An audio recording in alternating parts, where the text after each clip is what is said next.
સંતરામપુરના આંગણવાડી બહેનોનો વિરોધ સરકારને સરકાર દ્વારા આપવામાં આવેલ સિમ કાર્ડ પરત 10 નવેમ્બર અમદાવાદમાં જન આક્રોશ રેલીની ચીમકી।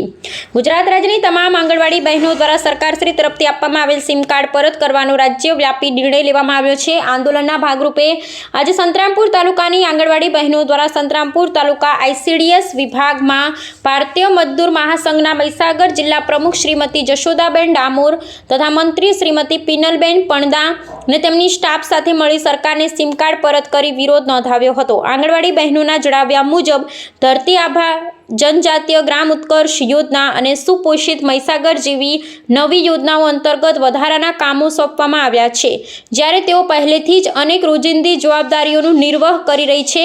સતત મોબાઈલ નેટવર્કની સમસ્યા, વધારાની કામગીરી અને વધતા વહીવટી દબાણને કારણે બહેનો ભારે તણાવ અનુભવી રહી છે।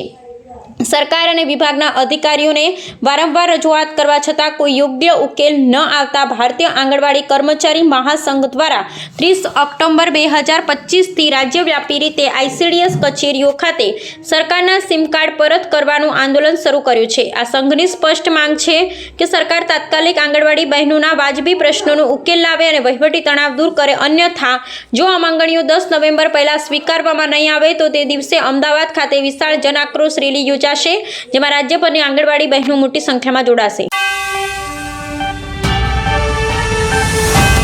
અમારી તમામ આંગણવાડી 147 છે, જેના અમે દરેક રાજ્યમાં, દરેક જિલ્લા અને તાલુકાઓમાં દરેક બહેનોને આ સિમ એટલું જ આપ્યું છે।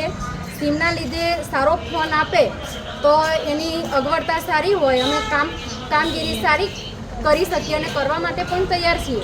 પણ અમને લોકોને સરકારશ્રીના તમામ અધિકારીશ્રીઓને તેમજ મંત્રીશ્રીઓને અમારી વારંવાર રજૂઆત કરવા છતાં આજ સુધી તેનું નિરાકરણ નથી આવેલું, જેથી અમે લોકો આજે 147 બહેનો છે અમારી આંગણવાડીની, એમાંથી 104 સિમ અમે ટેબલ ઉપર જમા કરાવેલ છે અને આવેદનપત્ર આપેલ છે અને અમે ઓફલાઈન કામગીરી કરવા માટે તૈયાર છીએ।